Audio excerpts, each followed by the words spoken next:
targeting brand approach, and so we can see how people are moving, right? So they have resolutions like this is targeting this but and political campaigns, That's a good place. right? They have gigantic lists. I mean, it has different challenges. I think its relationship. And they use their own targeting tools, and then they're like, Well, you're well, so we haven't outside of the thing that Julia wrote with the only sort of glanced on it. I think Eleanor likes universities. Yeah. Right? Which was another audience that was interested in the same thing. We haven't done it. Because that's why I was bringing it up.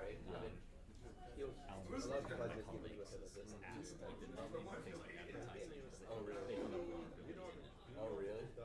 like after the junior thing, Facebook's response was, okay, well, we just remove that stuff. Yeah. But I can do it again with lookalike audiences. Somebody said, well, do you know that, it's 2 an hour and a half, well, that's 2.5 hours. That's very exciting. So he was asking if I could connect him to Julia because he wanted to run a bunch of tests with lookalike targeting to see. We'll look at a bunch of names, phone number, kind of people. It's like, okay, now we're targeting the same thing again. Send them our way. I mean, we're really like, and within 1 year, Facebook all the time. Just UIUC's foreseeable future. You are the thorn in their side. Yeah, right, exactly.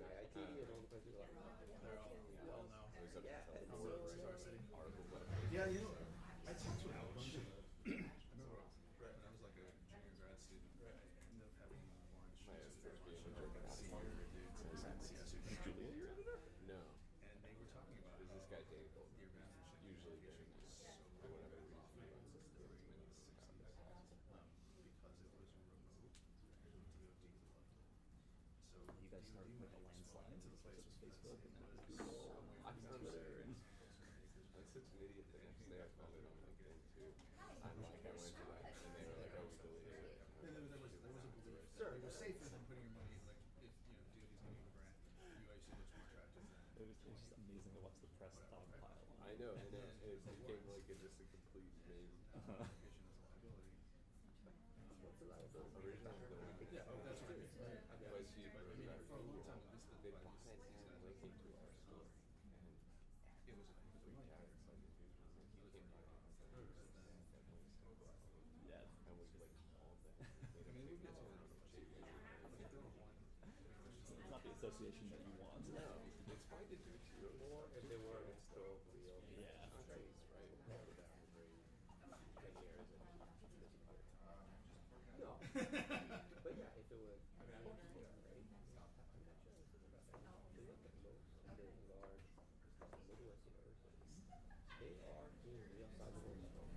or in the that are meaningful to the state. Yeah. Exactly. We experienced this yesterday. I actually love Madison. It's cool. Madison's a fantastic town. It's almost like anxiety It's where almost it's the like best calming city. down. Madison. 2 minutes up. Well, the governor wants to kill you. I went to Santa Cruz. Santa Cruz time is 15 minutes after. Oh, but yeah, Which is too bad, 'cause I was wrong. Sometimes I'm That's like, one of those. right. You know the rationale for the shape like that. so they're okay in the sense that we still have the same field since they've been like we always had, which is good, but they're still bottling. But that's I mean, you then I Santa don't know, Cruz maybe is you like can have the woods to Yeah, wherever the woods. the commune, the class is being held walk at. up your skateboard. It's Yeah. the whole thing. No, we like Absolutely. My wife actually liked it more than I think a lot of people. I love the Santa Cruz campus. It's awesome. It's like going to school. But then you must have an off like another. I had a. It's really good. It's up in the woods. It's like the city has decided in the last like 15 years that the city is actually city, not just a small suburbs that are glued together. Where in California? Southern California. So it's making some noise. USC for undergrad. But a lot of the interaction in the city is just. And I wanted to go jump for better life. Yeah, that made sense. Yeah. Yeah, I was Santa Barbara for 10 years. Yeah, I started out at Santa Barbara. They are. And then I It's used the that core of the city. Interesting. Yeah, I just didn't really like Santa Barbara. Just in time that I was like there. a culture There was a shock. lot of. Oh yeah. Yeah. Oh yeah. And I went to New Transport I'm from California. Chicago. So I did it in 2 years, and I was like, I can't do it anymore. And so then I Wow, I went to actually live in San Chicago. Francisco. Oh, I didn't know that. Well, I used to for a while in San Francisco. Is my wife? That's not. Good morning, everyone. Thank you for joining us today. And on behalf of the Center for Political Studies at the Institute for Social Research, I am excited to welcome you all to our second public roundtable discussion, How to Watch Them Watching You, Researching Social Media, Online Platforms, and Algorithmic Systems from the Outside. And welcome to all of you joining us here in person in Ann Arbor, and to those of you who are joining us on the internet as well. And we welcome everyone to also contribute questions and to follow our hashtag on Twitter, hashtag AlgoAudit. The website to follow for the BKC question tool is auditingalgorithms.science, and our hashtag AlgoAudit is posted up there as well. Before I introduce our panel, I also want to thank our sponsors. This event is based upon work supported by the National Science Foundation. It is part of a larger effort titled Auditing Algorithms that will produce a white paper on this area of research. You can sign up for the white paper, again, at our website, auditingalgorithms.science. This event is also co-sponsored by the School of Information and the Department of Communication Studies. I'd also like to thank the researchers who will be helping us monitor the online questions today. And this overall effort is also jointly sponsored by the University of Illinois and the Berkman Klein Center for Internet and Society at Harvard. And without further ado, I want to go through and introduce our distinguished panel. So at the end of the table, we have Eric Gilbert, who recently joined the University of Michigan as the John Derby Evans Endowed Professor of Information and Associate Professor of Information. He comes to University of Michigan at the School of Information from the School of Interactive Computing at Georgia Tech. There he led the Comp Social Lab, a research group that focuses on building and studying social media. He holds a PhD in computer science from the University of Illinois at Urbana-Champaign, and his work has been supported by numerous grants from Facebook, Samsung, Yahoo, Google, Yik Yak, and the National Science Foundation as well. Next, I'd like to introduce Cedric Langbert, who is a research associate professor of the Information Trust Institute at the University of Illinois at Urbana-Champaign.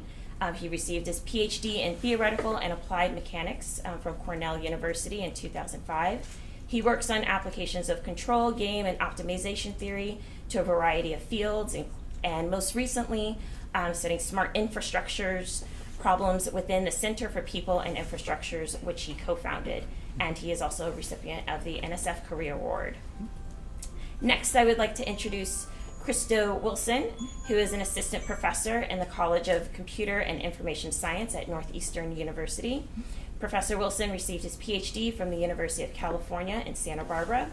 He was the recipient of the Outstanding Dissertation Award from UC Santa Barbara in 2012 and also received an NSF Career Award in 2016.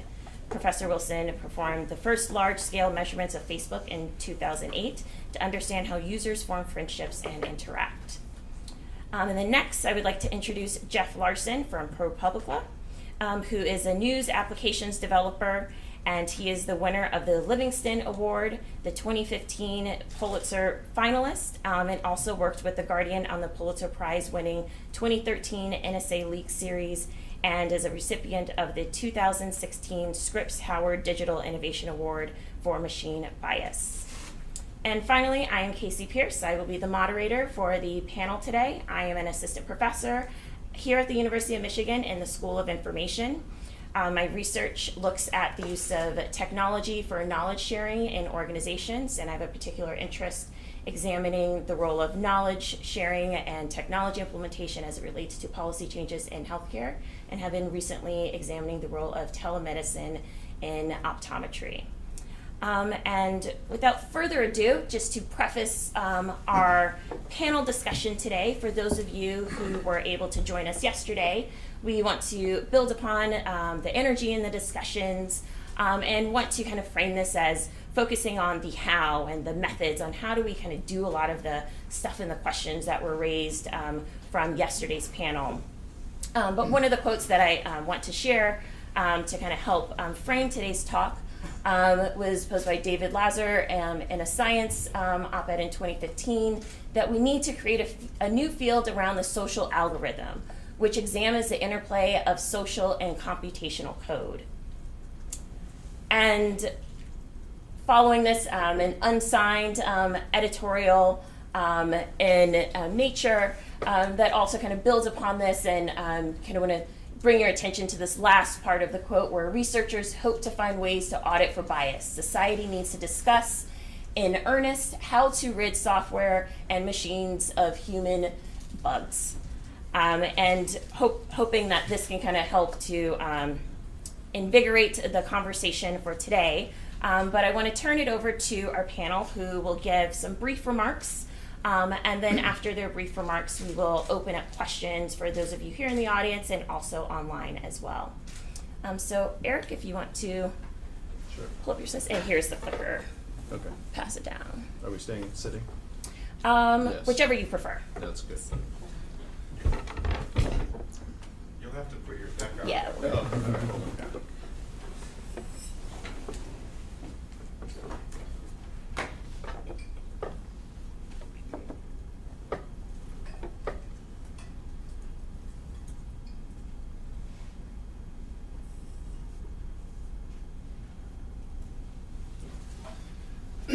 Yeah, I definitely want to sit.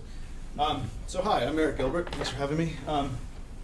I'm so new to the University of Michigan that I didn't have my network credentials saved. So M Wireless is the network, right? It's not a like man in the middle attack or something. All right, that's good. All right. Yeah, I've been here about a month. So it's nice to be here. It's a beautiful view and stuff. I didn't know I audited algorithms until Christian told me I was auditing algorithms. It's not a thing I do, so I guess I'm going to tell you about work that we did about a year ago, a little over a year ago now, where I accidentally audited an algorithm while I was trying to subvert an algorithm. So I'm going to tell you about this work that we published on subverting the censorship mechanisms on Sina Weibo, which is the Chinese Twitter. All right, so this is not that paper. This is somebody else's paper. If you haven't read, so the work, I'm going to introduce somebody else's paper because it's so fascinating and artwork really builds on it. So if you haven't read this paper, this is incredible. This is a paper by Gary King and a couple of his students on how they figured out how Sina Weibo does censorship. And one of the things they did is they posed as a company that needed legitimate access to the technical documentation of how those systems worked, and then they published it. They did other stuff too, so I guess I'm giving you the very low-dimensional approximation of this paper, but it's kind of incredible. And one of the things they published is this figure, which gives a really, really simple view of how the censorship apparatus works. So basically, some stuff is held automatically, and then stuff that is not held automatically goes into a queue for human review. So there's a massive human work source that they employ to review posts. And what we thought was, man, if we could just stay out of this zone here and get into this upper zone where stuff is reviewed, we could stay on site longer, and we could help people who were getting censored not get censored. So that was the starting point for this research. A few things about Mandarin, and I apologize for actual speakers of Mandarin for what I'm about to do to your language, but I will give it a go. So you take a term that you can't say on Sina Weibo, okay? So you can't say the term government. It's a banned keyword at a number of times. And there's this neat feature about Mandarin, which is you can generate words that sound like the word you want to say, but mean different things, right? So the homophones of the words you want to say that actually have different meanings. So examples of things that you can translate this exact sound into and mean a different thing. You can say the word traveler, you can say to conquer, you can say political husband, which didn't have too much meaning before 2016, I think. And you can generate stuff that has no meaning, like no semantic meaning, but sounds exactly the same. So if you read it out loud, it would sound like the word that you were trying to convey, but it wouldn't actually have the same written meaning. And this is actually a technique that's employed already on Sina Weibo. So there's like a history of using this wordplay in order to circumvent and subvert the censorship mechanisms. But it was done ad hoc by people, right? They would say, there's this famous example that Ethan Zuckerman has in a post about using the phrase river crab to subvert talking about censorship itself. So basically the idea was, what if we could take that practice that people are already doing and make it algorithmic? And try to do it in such a way that it would actually confound people. So this is the basic algorithm. You take this thing you can't say, you generate a list of candidates you can say, and then you score them for how confusing they're going to be to censors. Right? So they're actually scored and ranked by how much confusion they're going to cause the human censors to review. In order to do this, we actually had to figure out how the censorship apparatus was working. So this is the part where I accidentally audited an algorithm, right? We have to figure out how it is that they're actually banning terms and how it is that, and if we're right. So what we do is we actually worked with these folks out of Hong Kong that they scrape every post on Sina Weibo to see if it gets taken down, and then they compile a data set of those things. And the idea that we had was, okay, we'll just TF-IDF this, which is look for the terms that are highly concentrated in these censored things.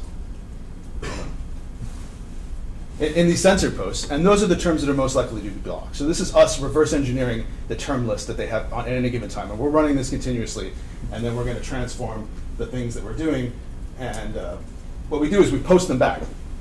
So the experiment here is we take something we know to have been censored, we do our homophone transformation, and we post it back and we see how long it lives. And this is where we audit the audit, I guess, which is where we figure out if we had it right enough. And what we did here, the blue line is the things that were originally censored and how long they lived subsequently on Sina Weibo after being posted back. And then the gold line is the ones we transformed, right? So you can actually stay on longer, right? Yeah, so the finding was you can stay on longer, 3 times longer on average than the untransformed posts. Yeah, so I think it's pretty fascinating actually that you can do this. I mean, one thing we can talk about I think in subsequent discussions is the ethics of posting back algorithmically generated content that is designed for an experiment to a live site, and how we navigated that ethical responsibility and why we made the decisions that we did, the ethical issues surrounding scraping, monitoring, publishing, these kinds of things that we do pretty routinely and we think about pretty routinely that I think would be good questions to have asked. Great. Thanks. Cedric? Okay, so I actually don't have slides. That's totally fine. But I do have a screen in front of me to make sure I don't forget to say something. So unlike my distinguished colleagues at the table here, I have not run large-scale audit experiments, and so I thought that what I being more of a control theorist, that is somebody who for a living actually studies black boxes, systems the rules of which you don't know, but for which you have traces or observation, and try to identify those systems. I thought that I would try to put the two in parallel and maybe try to in so doing, provide some kind of framing to think about some of the algorithmic auditing in this way. So in that sense, if you remember yesterday, Christian kind of very quickly went about, well, something saying, well, we'll think of algorithm as a rule in general. And I kind of, hopefully, I'll make an argument that which rule, how we think of it might still matter. But if you think about an audit in general, what is it? How do you want to think about what an audit is in general? Well, I like to think of it as basically applying the scientific method to an algorithm, basically running experiments on algorithm, kind of probing the system the way you would want. But in this case, you want to do it specifically to an algorithm. And so that if you're asking how can you actually do this, there's 2 types of questions that show up. One category of question is something that, as a control person, at least I'm very familiar with, which is, well, technical questions. How can you perform such an audit? And in that case, does it matter that what you're auditing, what you're poking, is an algorithm versus any other thing? And so I get into that. But there's another thing, and that's where we're getting into, does it matter what you think of as the algorithm is, well, how can you do this? And this can is not just how can you do it, how can you make it happen, but are you allowed to do it? How is there both a legal framework but also an infrastructural framework that allows you to do it? Like, how can you do it? Are you allowed to do it? And so on the technical side, so the question is, if you will, what I'm trying to say is, how is auditing algorithm like or not like auditing anything else or doing scientific experiments? So one difference on the technical side of things is that I would argue that, in a sense, what we're trying to discover when we're probing an algorithm is, and that's probably good news, simpler than the rules of nature. They are rules that have been coded by people. They are rules that, if you like that, they are the formula, right? That formula may not be known to you, and probably isn't, but there is the formula. And it's arguably simpler than a lot of the formulas that are governing, the physical phenomena that we're trying to learn when we perform scientific experiment. The other thing is the observation noise is probably, if it's there by design. If there's noise if it's the randomized algorithm, the randomization has been introduced by design. And so that should make, by and large, the auditing process simpler in a way. One thing that to counteract that is, and that's connected to what Eric just said, is to use a slightly technical term. It's identification, it's audit, it's probing, but it's active probing. It's probing what, as a control theorist, I would say it's identification in the loop. You can't take the system out of what it's performing. You have to probe it as it's performing, right? And that makes it difficult on different levels because you have to make sure that the measurements you're taking do not disrupt the actual performance of the algorithm and its actual function. And that also could make potentially some issues of that you don't control the data that you can observe just as well. So that's really, if you're trying to audit an algorithm versus something else, that these are really what I see are the two main characteristics that are specific. Now, very often, we're not just talking about auditing general algorithm. I don't think anybody is very worried about, in this room, if I give you bubble sort, and audit bubble sort or whatever, right? Or audit some, right? That's just called debugging, right? So we audit algorithm all the time. We just debug. The issue is this is more focused about a special kind of algorithm, and the fact that we're talking about a special kind of algorithm adds its own very individual layer of challenges to the auditing process. Is that typically we're talking also about proprietary algorithm, right? If somebody would just give us the code, that doesn't solve the problem. It's not because we have the code that we necessarily fully understand what the algorithm does, but that would be fine to some extent. That would make our life much easier in terms of auditing it. The problem is we're trying to audit our proprietary algorithm, and so plain and simple, it could just be illegal to audit it, right? The CFAA, the Computer Fraud and Abuse Act that you guys are, Christo is on that suit too. So it's Carrie and Christian. That's almost all the plaintiffs, right? That's exactly the point of the CFAA. Is there is a provision, maybe you'll say more about that makes tinkering and probing and poking simply illegal, and that is an issue, but that's not an issue. That's not an issue again because it's particularly an algorithm. It's because it's that type of algorithm that we're interested in. Another thing, though, and that could be playing rather on the good side, is compared to running scientific experiment, your standard of proof could be lower. There is a difference between auditing and reverse engineering. We're not necessarily entirely trying to know the inner workings or the specific mechanism at play. You are, especially if you're trying to, bring a legal challenge to something or be able to subpoena or have produce an order to the company that something should be changed, your standard is beyond reasonable doubt, right? It's not, here is the very exact machine learning formula, the very exact regressor that you're using. And that has that could simplify your task, but that also goes potentially into some issues of fundamental limits too. Is it possible to do one without the other? If you're not out to necessarily hurt a company, if your goal is not to really maybe your goal is not reverse engineer, but can you actually learn enough about the bias without proposing a valid theory of what's going on? So there are theoretical questions there between being able to differentiate, and that goes into things like sampling complexity or things like that. Can you disentangle what is actually done, being able to observe enough to disentangle the results from the process that produced those results?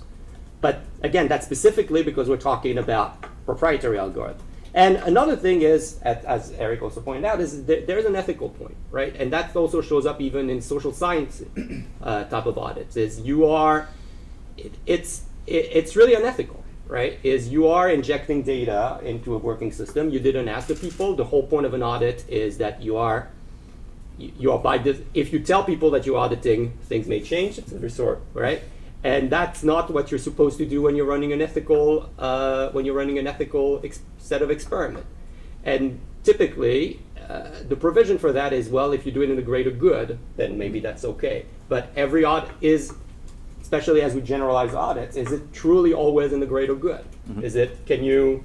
Right? It's kind of the ends justify the means, and that's a dangerous road to go down sometimes, is because you don't know what you're going to find. Especially if you have to play that at the same time as the legal challenge. And so that's kind of the technical question of what I see as something very specific about if you're trying to audit algorithm at the technical level, how is that different from performing scientific experiment? And I'll just end with that. The other question of what are we allowed to do? Well, the law exists already, and the law exists partly because, again, we're thinking that law is thinking about algorithm not as a phenomenon of nature, right? The law is there because that algorithm is somebody's product. Mm-hmm. And so maybe what we need and what we is to change that vision, that view, that for most people, Facebook is not a phenomenon of nature, or not to hit on Facebook. Those so a lot of those algorithms are, we would like to audit them because they act as a real, almost biological phenomenon to our life, but all the infrastructure, legal and technical that's there, typically treats them as a product. And maybe that's something that should be changed. And I was trying to find an analogy that's not necessarily online. Is I would say an equivalent could be a chemical plant, maybe, right? If you also are influencing people very much in the real life, but who's in charge of that, and what are the rules for that, and how are they different from what we are actually, what we would be able to do for an algorithm? And I'll just end here with those thoughts. Great, thank you. Sure. So I'm Krista Wilson, professor at Northeastern, and I consider myself to be an algorithm auditor. A lot of my research focuses on looking at proprietary systems, trying to figure out how they work, and ultimately understand what the impact is on people. Like Eric, I owe this term, completely to Christian. If not for Christian telling me what I was doing, I would just be completely listless and doing things in an empty vacuum. So since this is the how panel, I want to go through very briefly the how of one of my favorite audits that we've done when we looked at Uber. Right, so Uber, most of you probably used it or seen it in the news, right? It's this ride-sharing service. There's an app. You open the app, and they show you some cars that are close to you. You can reserve one, and the car will take you where you want to go. Very convenient, but it has this controversial aspect, which is surge pricing. Right, so the prices aren't like taxi cabs. It's not flat rate everywhere. The prices are variable. They change over time, and Uber says this is done to equalize supply and demand. Right? If there's not enough drivers to accommodate all the riders, the prices go up. But this framing is kind of interesting. It's this free market idea of supply and demand, but those models are based on the flow of information. Right? We have a free market and we can make rational decisions because we know the supply and we know the demand, right? And that influences us and helps us reach equilibrium. That's not true with Uber, right? The system is opaque. I, as a customer, have no idea how many cars there are or how many customers there are. I just have to trust that Uber's doing the right thing with pricing. Well, I'm skeptical, right? So I wanted to understand, how does the surge pricing system actually work? So the nice thing about the Uber app is these cars they show you, right? You open the app and they show you the 8 closest cars. Well, what I can do is, given a place of interest like Boston, I can get a ton of Uber accounts.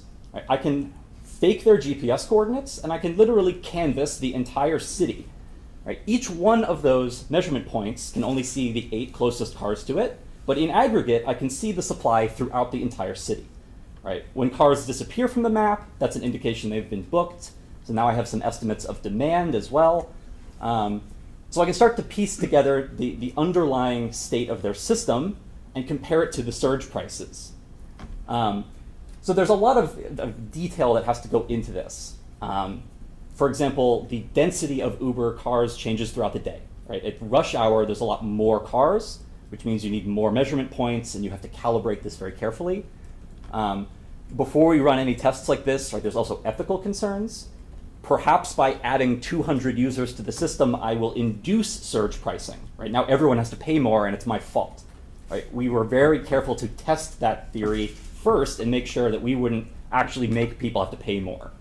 So you collect all this data, and cool things start to pop out. Right? So one of the first things we were able to figure out is Uber's internal geographic mapping of the metropolitan area. Right? So what's the geographic granularity at which they calculate surge pricing? So for example, there's basically an invisible line going down Massachusetts Avenue separating the South End area from the Roxbury area. Right? There are different surge zones. They have different prices. Right? So one of the fun things we did is we built a system that will tell a user, hey, where you're standing right now, there's surge pricing, but actually if you walk 1 block, you can avoid surge pricing. Of course, we were never able to release this because it relies on the Uber API, and there was no way that was going to fly for long. But so once you have this kind of data, I mean, you can start to understand how the system is implemented. And I hesitate to use the word reverse engineering because that has connotations of really understanding exactly what's going on, and in most cases, I think that's not a realistic goal. But you can at least start to play out what you believe should happen in theory, and if it matches what you're seeing in practice. So for example, the goals of surge pricing are to equalize supply and demand.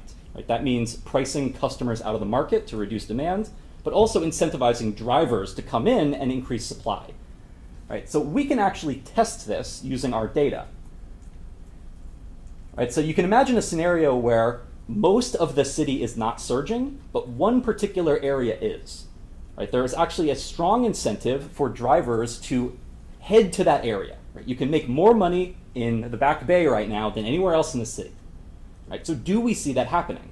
Do we see drivers changing their positions to match the prevailing surge prices? And it turns out the answer was no. Right? So surge pricing was very effective at reducing demand. We see lots of cars just sitting around not getting booked. But you do not see drivers flocking to the surge areas. Why is that? We don't know. Right? It's not a causal experiment. Maybe it's traffic. Maybe it's because the surge pricing only lasts for about 5 minutes, so you don't have enough time to get there and claim it. But even with just the correlative analysis, it very much starts to critically question the design of this system. Right? It's supposed to be an economic mechanism, but the incentives, the structure, don't seem to be working very well. The other interesting thing we found in our audit was that Uber had a bug. Right? So imagine that you and I are both sitting in this building right now. We pull out our phones. Right? We're at the same place at the same time.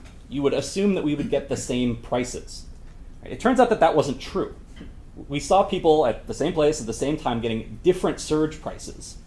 And it turned out that this was actually a bug in their system. Right? So for about 7 months, we saw this going on. We actually saw the day the bug was introduced because the data went all crazy. And eventually we got in touch with their engineers and helped them figure this out. Right, so this was not intentional. I'm pretty sure that this was not some kind of price discrimination experiment. But even so, right, intentional or not, this is a problem.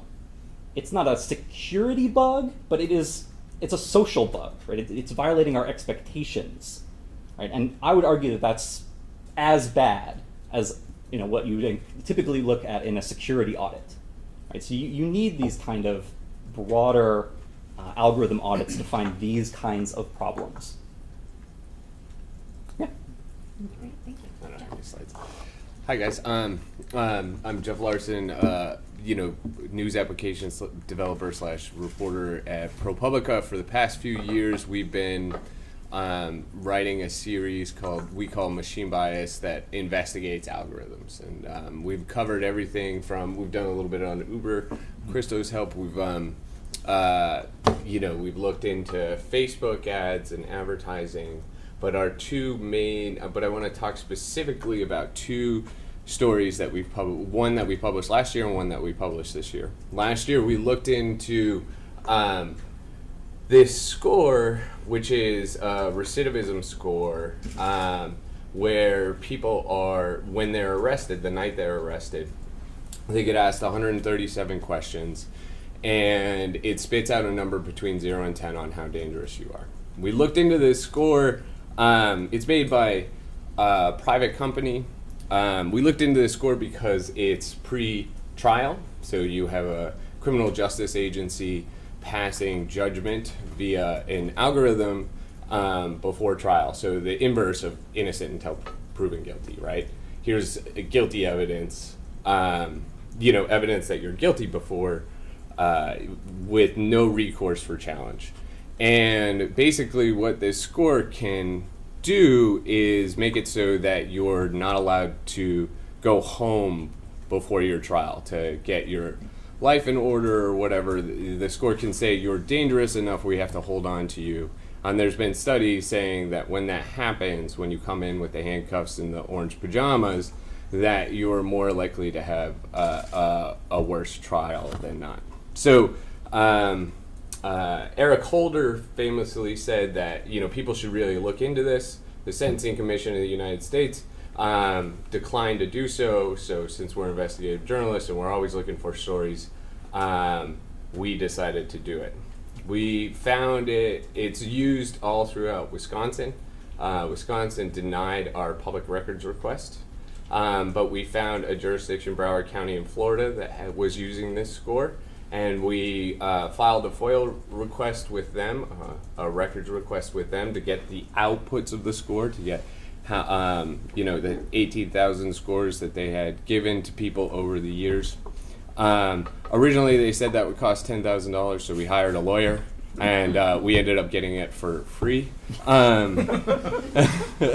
But that was only half of the puzzle, right? So we ended up getting all of the scores, but we had to match it up to people's actual criminal records to test whether or not this algorithm was actually predicting recidivism. So we spent 6 months scraping the Broward County Jail website, the prison database in Florida. We actually originally we tried the easy way, and we asked the police department if they could just give us it joined together, and they said, "Oh no, just scrape our website," which is the only time an agency has said that to me. So we would scrape their website, the website would go down, we'd call them and say, "Can you bring it back up?" And the guy would turn it back on. And finally we ended up with a data set that we basically hand-checked of about 7,000 scores to be able to check whether this algorithm was doing what it said it was doing on the box. What we found was the algorithm wasn't particularly accurate when you use the company's own, the private company who makes its own definition of who's a dangerous and not. It was around, 60-70%, depending on how you looked at it.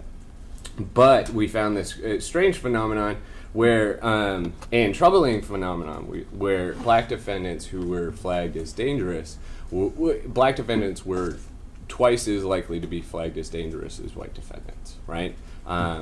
We followed that up just looking at it on pure truth tables, right? What's the false positive rate? The inverse was true for white defendants. They were twice as likely to be flagged as safe, but then go on and commit more crimes. So we looked at the truth tables, then we followed that up with multiple rounds of regression analysis that showed even when you were controlling for age and gender and the number of prior crimes and whether or not the person went back to go on to commit another crime, African Americans were still getting higher scores than white defendants. They make two scores. They make one for general recidivism, and they make another score for violent recidivism. The violent recidivism score was right only 1 out of 5 times, so extraordinarily troubling. A high chance that it's going to be wrong when it labels somebody as a menace to society. After this came out, there was just, I wasn't really prepared for this, but there was a gigantic debate that lasted for much of last year, saying we were wrong. Company published a 37-page white paper saying we were wrong, which you can't find online because they changed their name and deleted it. So I think we might have won the argument. But at the end of last year, a number of MacArthur Genius Grant awardees wrote a paper saying that these algorithms, when you do this classification this way, and you have different crime rates in different subsets of the population, you're always going to have this problem. The sort of bummer for me is they're still in use, right? These algorithms are still in use. Some people have reached out to us and said we're worried about it. Some people have continued to use it. Not much has changed after that article. Now, that's a bummer. Here's a happier story. Earlier this year, we looked at car insurance, and one closer to home for Michigan and people who live in and out around Detroit. Earlier this year, we looked at car insurance pricing, or actually for most of 2016 and into and published it this year. We looked at car insurance pricing in 4 states. So we got, from a private data company, we got millions and millions of quotes for different profiles of drivers. We focused on one profile, a 30-year-old woman safe driver who was a teacher, never been in any accidents, had been he had good credit, and we analyzed the quotes versus the risk in every zip code in 4 states. We asked all 50 states if they could give us the underlying risk for every zip code. Car insurance regulators in the United States, that's a powerful tool for them so that they can look to see if there's not disparate pricing. 46 states said we don't keep that data around. You can't have it. You'd have to buy it from the car insurance industry, which we figured was probably a bad idea. But 4 states were able to give us the underlying risk. So the average cost of a policy for a particular, on average across all companies, right? That's what we got for every zip code. And we were able to compare that to the premiums that these companies were, the premiums that they were charging. So how much are they paying out on average per policy that they're writing versus how much are they getting in, making in terms of, how much car insurance is priced.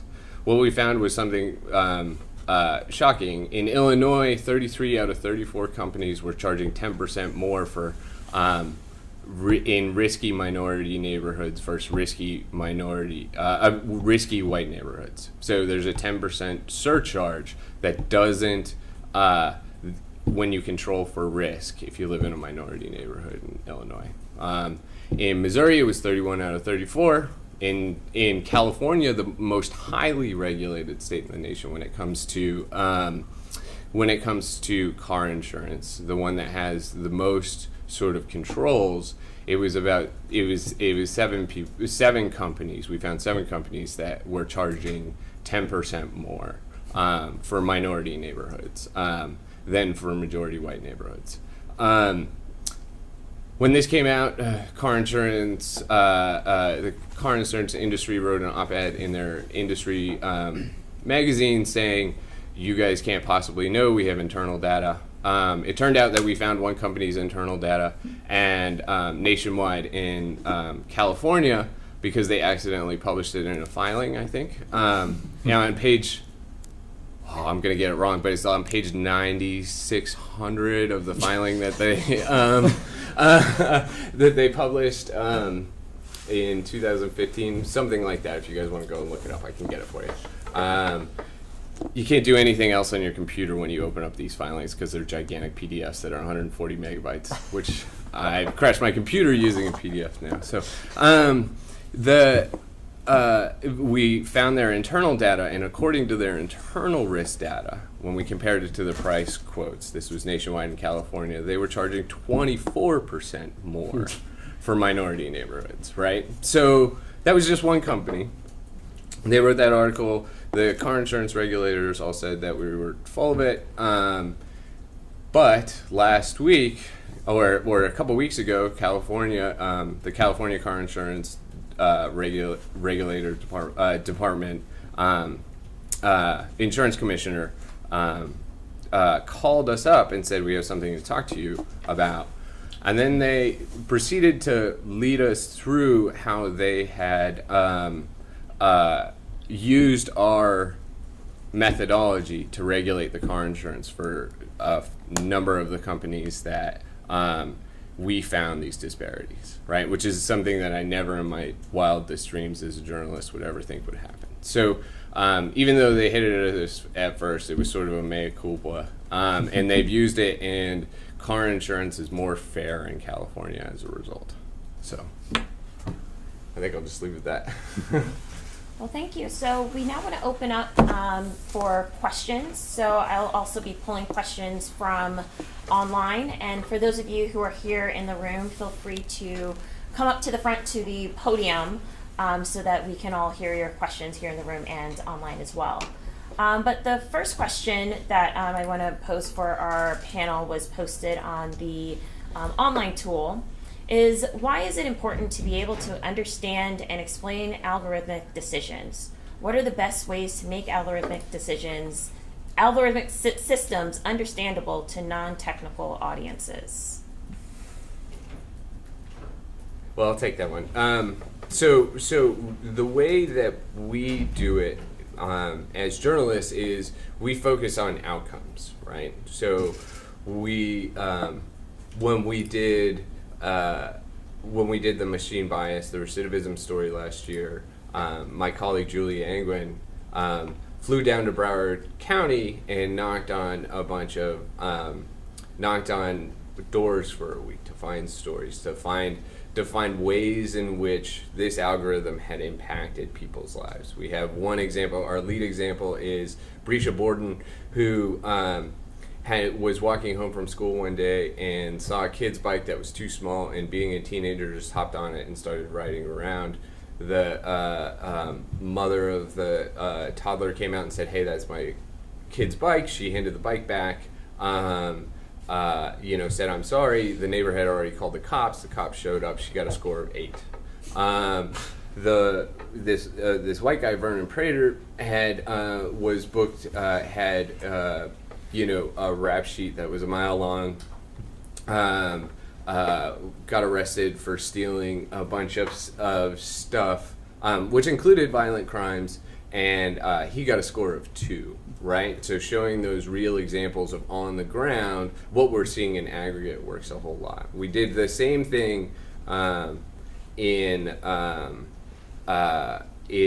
car insurance story, where we found examples of folks who had the exact same driving record, and showed that if you lived in minority neighborhood in Chicago, you would be you were more likely to get a higher price. One guy could barely afford his car insurance and keep up with the rent and feed his kid. There were 2 guys, a married couple, in Northside Chicago. The guy's partner had 2 hit and runs, and they still were getting cheaper car insurance. And hit and runs that are supposed to make your car insurance go all the way through the roof. So focusing on human examples, the other thing that we do is we focus on outcomes, like Krista was saying, right? Like we focus, in order to make the algorithm understandable to folks focusing on the outcomes of the algorithm and not really saying, hey, this is implemented via regression analysis, or this is implemented via, in the car insurance thing, fancy statistical actuary thing called sequential analysis, or k-means clustering or anything like that. Just saying, doesn't really matter what the algorithm ultimately was, and you hit on it, right? It's the outcomes that impact people's lives that are important for us as journalists. I suppose just as a PSA, I would say that if you're a computer scientist, I suppose especially, although I think there will be other opportunities, there's been a number of calls out recently for grants on this topic. How do you make machine learning interpretable? I don't think it's just the NSF. One that I remember from last year, DARPA had a call, I think. So they have a problem. I talked with a PM there. They have a problem explaining complicated machine learning models to intelligence analysts. Should I trust this? Should I not trust this? Right? It's not just everyday folks on their iPhones too. I mean, I think it's people who are even trained to do these jobs. So if you're an academic, there's money out there to study this exact question. I think it's a really good question. Yeah, so broadly speaking, I think interpretability is really important. I mean, if you look at like Carrie and Christian's work on just algorithm awareness, do people know that their experience is being shaped by an algorithm? Most people don't even realize. We can't even begin to have a discussion about what is and is not okay until we're all on the same page that like this is happening, right? It is impacting you. The harder problem is what do you give the person? So I say I want to make this thing interpretable. What does that mean, right? That means something different to a technical person like me, right? I kind of want to know the nuts and bolts. But to the average person, that's not useful. So how do you convey what a decision-making process is doing in a way that is understandable and meaningful and not just scary, or in a way that just confounds the person even more? That's a really big open challenge, I think. I'm gonna try and ask a question. Oh my gosh, I have to go up to the podium. Yeah, a follow-up on that from Twitter actually is just that some of you interpreted, making algorithms explainable as having to do with users. But why is that the interesting audience? I mean, there's a famous saying that the original 1970s housing audits were an effective social science research method because they were, quote, so simple even a judge could understand them. So maybe your audience is judges, lawyers, insurance regulators, and I'd love to hear about that. Yeah. Well, I mean, it's super important, right? When we're talking about recidivism, right? The judge, the lawyer, that is absolutely the audience. Or if we're talking about online price discrimination, like the FTC is the audience. Right. So yeah, I think trying to work with regulators and governments is super important. I've been fortunate enough to work on some projects with the European Commission, and it's been fascinating to learn about their perspective on this, what they need to know in order to make decisions. It's very different than what I thought they would need and the kind of data that I had been collecting. Like, it really changed my perspective on how I need to do my research to make it useful in that context. So yeah, that's absolutely an audience we need to be reaching. Did it tell you you needed to make it simpler? Yeah, they wanted a lot more sort of cogent examples, right? I had been really focused on like statistical validity, right? Big fat samples, p-values. And they were like, that's great and all, but I need the screenshot of the thing.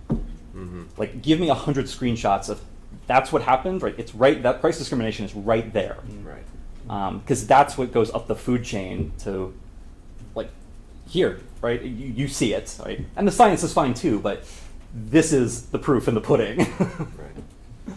I mean, as journalists, when we're writing these things, we do spend a lot of time talking to the people who we're writing about, right? So the car insurance regulators and the insurance industry all reviewed multiple drafts of our analysis in order to get it right from a car insurance perspective. It's very important that we have to walk that line all the time, right? We have to, number one, explain it to the lay reader who doesn't have time in their day for the intricacies of car insurance pricing, but also be able to explain it to people who are more informed and interested about car insurance or recidivism models from the very get-go. I would say that in the recidivism case, even though this is sort of like a little bit of a sidetrack to the way that we're explaining it, in the recidivism case, I don't believe that the company did a relatively good job of explaining, because I've read their manuals, of explaining exactly what this thing was measuring, right?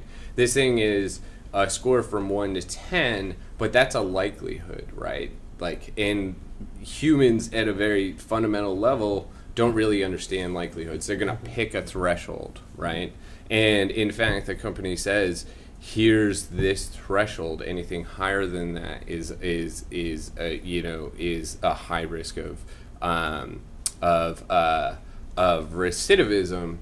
But the output of this classifier is a probability, right? Like there's a likelihood that needs to be there. So it's a gradient instead of a step function. And I think a lot of these, actually at a fundamental level, these algorithms work that way. They give you a likelihood and not a certainty. And especially from a judge's perspective, he's looking for certainty. He's spent his entire career, right? His entire professional career deciding based on true or false, white and black or whatever, right? So the amount of education that I would like to see is that these things are gradients, right? We're talking about gradients and we're talking about likelihoods. We're not talking about like certainties in terms of these algorithms. Did I see a hand in the audience before I turn to you? Can we have the questioners go up to the Yeah. audience here for the mic? Is the speaker on? Yep. Yeah. I'm Bob Axelrod, University of Michigan. Most of the algorithms that you're studying are designed by humans, like the recidivism one or the insurance or the Uber. Another set of algorithms are based on deep learning or other techniques which are not designed by humans but are data processing, pattern recognition sort of things, in which is hard for anybody to understand what determines the output. Like if a doctor is wondering whether to do surgery or not, and the thing says, yeah, you should, then the doctor says, well, why do you think so? Mm-hmm. And Yeah. it can't say because of the blood pressure or Right. whatever, because it's so many different. So does that kind of algorithm change the way you do auditing? In our case, we don't ever get the inputs. Like for the recidivism case, we knew that it was, a regression model. We asked the company and they showed it to us, but they didn't give us the individual weights. We don't know how all of these 137 questions. I'm in a special position where our relationship to the algorithm makers is contentious, to say the least. But definitely I see, when you get a regression model, you can inspect your weights and you can see where sort of like some uncertainty comes in with some variables or which variables are weighted heavier if you're creating an algorithm. I do worry about deep learning models because they are so difficult to inspect outside of visually. Like you can look at the individual gradients of an activated neuron and try and interpret what's going on there, and there's been a little bit of research on how to do it. Yeah. But there's nothing, it's not like the log odds of this particular variable. Does that And- make auditing hopeless? What? Does that make auditing hopeless? I don't think so, because at least from my experience, what you do is you look at the way that it's making decisions, and you look for biases within its decision. I mean, I audit black box algorithms because there's no way that they're inherently black box, even when they're logistic regressions. Or simpler models, because there's no way that a company is going to be like, if I walk up to the door and say, hey, I'm Jeff Larson, I'm an investigative reporter, give me your proprietary software. This is not going to happen, right? But it does make it a lot more difficult, and I worry that from moving from models that are interpretable to deep learning models as an industry, that there's going to be a lot of information lost there. Even supposedly simpler models, right? Right. I mean, even in some, you say looking at a weight will tell you something. It may and it may not, right? Sure. That there are a lot of, there are a lot of art and there's a lot of art to it. There's a lot of choices where you would have regularization function that don't necessarily mean something per se, Sure. just because the algorithm works better. But I would kind of flip it backwards. Is it could happen that a surgeon also would not, even a person may not be able to explain why they came to the conclusion, right? And somehow we are a little more comfortable with that. Because maybe we're a little more comfortable dismissing it in a way that if you're a person and you come to me and you say, I don't know, I have this hunch that it's just my gut feeling that this isn't right. Right. Somehow, then I'll say, okay, that's your opinion, and maybe I'm not going to go with it. But there is something. It seems harder to not trust. The funny thing about audits is somehow it's harder to not trust an algorithm. Yeah. Yeah. Automation bias is a very powerful thing. Right? It's not my research area, but I will say there has been some really interesting technical work in this space the last few years. So there was a paper on explainability of complex algorithms at UW that won the best paper award at NIPS, I think. There's the adversarial examples from NYU about confusing these classifiers with relatively structured noise. So to answer your question, I think it's an interesting technical problem. So I think a lot of computer scientists might view it as a new technical problem. So you make the machinery more complex. Now you need more complex machinery to study the thing you built. Something like that. I mean, if we go back to the origin of the terms we're using, the auditing, or the social science audits were auditing people's behavior, the ultimate black box. And the goal was not to figure out, why is this landlord denying this person a home? Right. It's systematic patterns of racism writ large, kind of regardless of the cause. And in that frame, you can still audit a neural network. Because what you care about is not the activation pattern of the neurons, it's writ large, what are the outcomes it's producing versus the inputs, and are we okay with that? So you can move the goalpost and then you're still fine. Before we switch back to the online questions, I want to open up the question to the Is there a podium. mic I'm supposed to speak into? No. Just speak. Just speak. It's Okay. there. Okay, Yeah. great. It's there. So, Christo and Jeff, you had both mentioned a couple of examples that I thought were intriguing and also related to this conversation, specifically around explainability. So, Christo, you mentioned the example of your conversations with the European Commission, how you did these nice statistical analyses, presented with them with some results. They didn't really understand them. They wanted concrete examples and screenshots. And Jeff, you mentioned judges sort of not having complete clarity around how to interpret likelihoods and wanting some more clear recommendation around certainty, and that they had this context for making decisions in the context of having more certainty and clarity on true, false. So both of these examples are something I can relate to in communicating scientific concepts with people, but it's also troubling because the point is that don't we need to educate people beyond that point, where rather than rejecting the concept of a likelihood or the statistical analysis, they're in a position where they're asking for that, and they recognize that the screenshot and the true-false is a fallacy. The logistic regression weights are nice, they're also a fallacy. They're just like one small signal, but it doesn't really explain the algorithm's decision. So how do we think about progressing forward in more general scientific literacy, re-educating people? How do we communicate when people don't necessarily have that training sort of from the in the background that they're coming from? I think you're going to point to the Wisconsin Supreme Court took a stab at it. After our story came out, they issued an opinion saying that these things need to have warning labels and have, they didn't cease their use of Compass, but just sort of a page that a judge has to read that says, hey, look, this is how this thing works. But in terms of like increasing the literacy of statistical methods, you know, we're journalists. We write a lead that's as tightly packed as we can, one sentence, so that you can get it and go on with your day, right? I don't know the answer to that. I mean, you guys are in the teaching.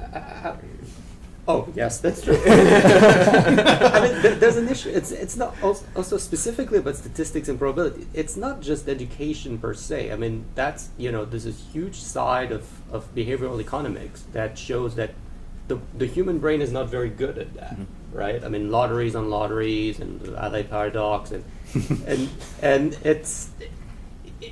I think something Matt has a Yeah, he's Yeah, gonna so I cut the actually- line. He's just gonna cut the line here. I only want to cut the line because I've done a little bit of research on this, and there's also a huge domain that is incredibly applicable to exactly this problem. Well, two actually. One on Bayesian statistical reasoning, and so there's been a chunk of literature on how you present, say, probabilistic predictions so that people actually act on them as we would hope they would. And a lot of this has actually been taken up in medical risk communication, because that's a domain where you're trying to communicate, say, the risk of certain outcomes from different treatments, or false positives in a diagnosis or something like that. And one of the sort of top line results from that is that sort of whole body of literature is this idea of using hypothetical outcomes rather than probabilities.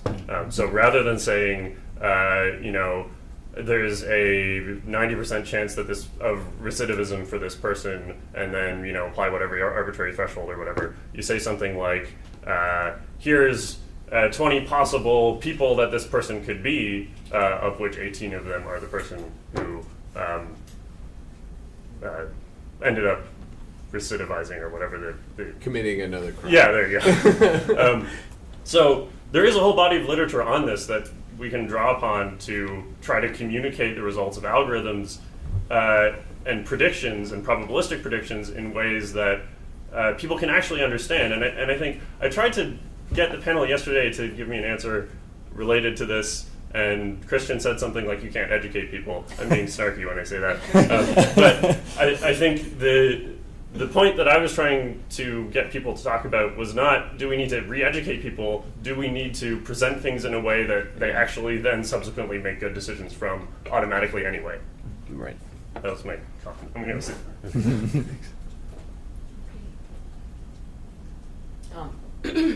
Some questions from this board. We have like 6 Yeah, there's I just want to jump to this one because there's a hot button question I think that also kind of came up when we're talking about ethics and doing this type of work. And one that has been upvoted 8 times. Are many researchers concerned about the hacking laws, terms of service, and how does this limit your work? Yes. Yes, I The answer is am. yes. The answer is yes. Please win your case. I think the answer is different on this side of the table than it is on this side of the table, because even though we don't want to become the story ourselves, it would be a somewhat great story if a company sort of went after us for trying to collect data that is essentially public or do our jobs. You're dropping the gauntlet there. Yeah, I'm not daring anybody to do it. I'm just saying, a boy can dream. But I think on this side of the table, the answer might be a little bit different. We do go to companies and tell them, hey, ahead of time, hey, this is what we're gonna do from time to time. Usually, sometimes it's, hey, this is what we're gonna do. Other times it's like, hey, we did this thing. What do you think? So they know it's coming out before and they can voice their objections at that point. But. And I think, Eric, that you might also want to speak to this, especially with the work that you've done and how you think through some of the ethical considerations. I think the answer is it depends who you ask. Right, I can find colleagues I really respect who will tell you, yes, it absolutely limits your work. You absolutely should respect the terms of service. And then there's me. So, like Jeff said, I have yet to see. There have been a couple of cases where grad students, this is speaking specifically for academics, that grad students have done something what I would call stupid, and they've gotten a cease and desist from some company. So you try to publish a data set of 4 billion something or somethings, and you get a cease and desist from that company. If you don't do that, you're probably going to be okay. As an advisor of grad students, this is actually where it gets really tricky. Is like I can decide that I'm comfortable with the risk. I'm comfortable with this hypothetical risk that some hypothetical company will come after me. It's hard to tell your grad student that they should get comfortable with that risk as well, right? So that's very tricky. Yeah, this is something we take very seriously, and these conversations with grad students are pretty uncomfortable. I feel like most computer scientists aren't doing stuff where you have to have these, hey, we're going to do something that may make the Chinese government ban you for life kind of discussions. So yeah, I mean, I flagrantly violate terms of service all the time, but I mean this is public record. But whenever we do this, we have to consider the risk, and there have been cases where we wanted to do something and we did not. We saw one terms of service that said, if you crawl our site for data, we're going to charge you $50,000 for it. You couldn't build Google under that TOS. Yep. Like you couldn't build Google today, absolutely, right? But that was like one of the most specific TOS clauses I've ever seen. It's crazy. Most of them just say don't crawl. This was like, that is super specific. I don't want that bill. Yeah. And we didn't do it. Right, something that arguably would have been in the public interest. Right, it's not happening. So this is one of the reasons I'm a plaintiff on this lawsuit with Christian and Carrie. It's been nice to see laws starting to change to accommodate security auditing, right? DMCA exemptions for reverse engineering things. There are now some guidelines for how to run bug bounty programs such that the security people doing the work aren't going to get prosecuted. That's great, but none of that helps algorithm auditors yet. It's very much focused on security vulnerabilities and hacking, not this other side of it, which is looking for discrimination, for bias. Right? I'm not hacking in the classic sense, and none of these exemptions help me get around the fact that terms of service is still in play and the CFAA is still extremely vague. So yeah, I guess the other thing I'll mention is Jeff was saying about disclosure to companies. This is also something we take very seriously. Right? We treat this as a deception study where the company is the subject, and we have to minimize harm to them. Right? We have to minimize harm to the users of the system, and before anything goes public, we have to talk to the company. Right? I don't want them to hear it first from the press. Right? That's not right. Most of the time we're ignored. A few times this has led to productive conversations, but it's the right way to run this kind of study.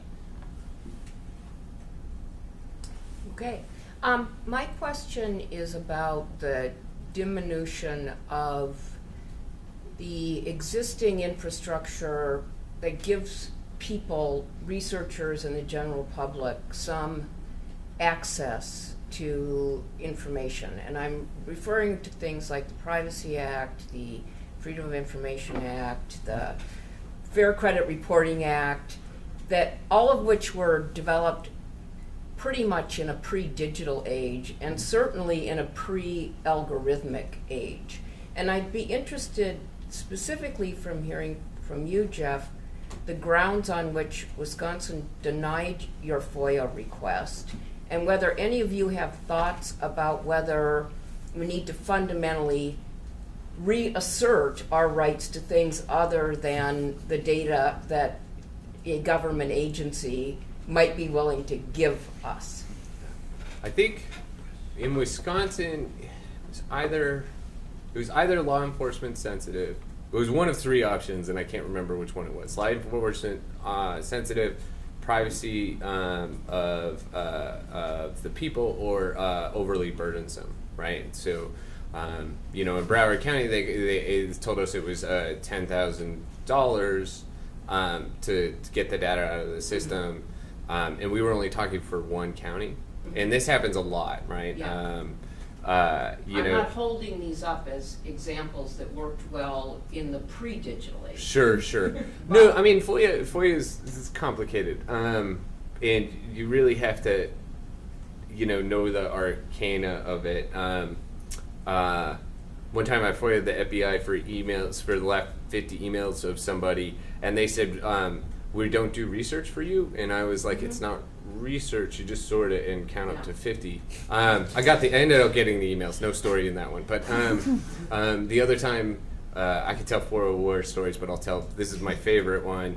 I FOIA'd the Defense Department, and I asked for all documents relating to a thing, and they sent back in law like life, asking for all documents relating to a thing means all documents ever. So I accidentally FOIA'd for all of the documents at the Defense Department, and they denied me.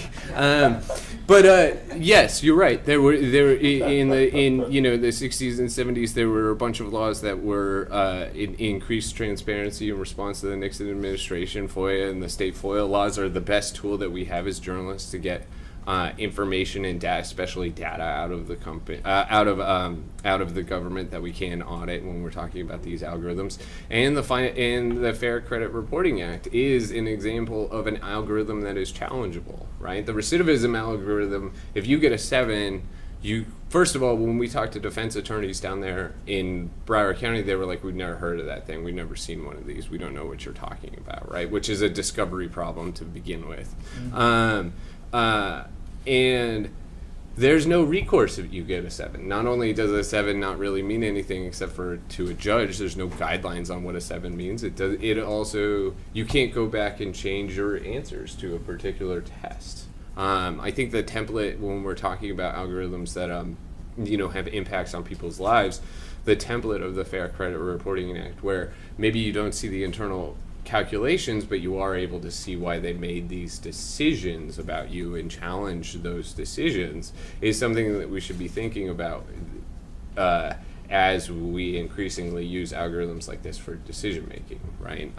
Being able to challenge an algorithm is a powerful tool because these things work on average, right? I mean, they're fundamentally like average finders, like works well enough on average. So in extenuating circumstances, or one where the algorithm breaks down on the margins, which is where journalists like to hang out, being able to challenge them would be certainly a way forward in terms of public policy. I'm really looking forward to see how the GDPR stuff plays out in Europe, because I'm sure it could go very well. I'm very hopeful, but the devil's always in the details. Right. I want to switch to one of the online questions. We've been talking a lot of doing this from the outside looking in, but one of the questions that has been bubbling up, shouldn't online platforms be interested in auditing themselves? Companies perform financial audits on themselves all the time. So should we have the expectation that they should be doing this internally? I think they do. They do. Yeah, I think they definitely do. I think that no one. There's in all of the stories that I've ever written, I've never found, and I'm still looking for them, I've never found the guy twirling his mustache and saying, I'm going to make this algorithm totally evil, right? I think they come up with a success ratio or something that defines success for them, and they believe in these things are doing good. I think that people do that fundamentally, and in the recidivism case, the company does, although they didn't do it in Broward, they do recommend that, you guys use it for a year, we'll come down and we'll tweak it and make sure that it fits your local population, which is something straight out of epidemiology and how we do risk scores in epidemiology. So, and they genuinely felt that they were doing a good thing for society, which I do think was a noble goal, right? Like, I think that they really, really did believe this. Companies definitely do it all the time, and they do financial audits all the time, but that doesn't mean that external auditors aren't important, I think, right? You can't just say, hey, I audited myself, right? Car insurance companies hire reams and reams of actuaries, and I'm some dude from a scammy sounding website, but, and I was pointing out a problem. So, it sometimes, oftentimes it takes that external sort of like, hey, look, you guys are looking over here and you have your ways set over here, but if you look over here, you'll see something that's an issue. But yeah, I guess the point you make is auditor is a job, right? Right. Typically, if you want it, that's why, there are companies whose entire job is to perform audits. It's coming from outside. Mm-hmm. I mean, you're accountable to different roles, you're accountable to different people. Right. While the problem sometimes with internal is, you're accountable to the company per se. Yeah, I mean, you see this in security, right? Everyone now is doing internal security auditing, but you still need a bug bounty program for the external people as well. This is not an area where you're ever going to be perfect, right? You need both perspectives. Or you have adversarial settings, like Yep. you can Google search, right? They have adversaries, the whole industry Mhm. whose job it is to figure out how they can rank highly in whatever instantiation of the search algorithm is currently on the internet, and then Google folks have to design around that, right? So they're in this just constant tight loop with what they perceive as adversaries on the outside. And there's other interesting things like yesterday the issue of diversity in tech was brought up, right? You can have a non-diverse team on the inside doing auditing in good faith and not pick up on stuff. Just because especially for an algorithm audit looking at discrimination or bias or perception, you have to have broader perspective. And you really need to start looking into very small minority populations to get this full breadth of perspectives of ways in which something could be doing harm. And it's hard, really hard to do that purely internally, even in good faith.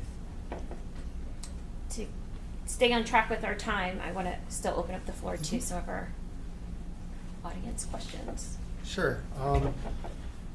I want to step back and ask a question I'm still trying to figure out.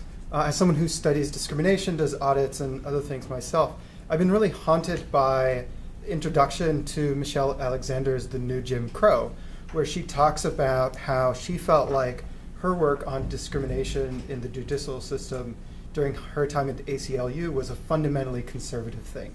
And I'm wondering if you have thoughts on how far this work on auditing can advance justice and where it's more conservative, in maybe two ways. One is the sense in that many of these algorithms are introduced to optimize systems and structures that already exist in society. So they're fundamentally conservative in that way.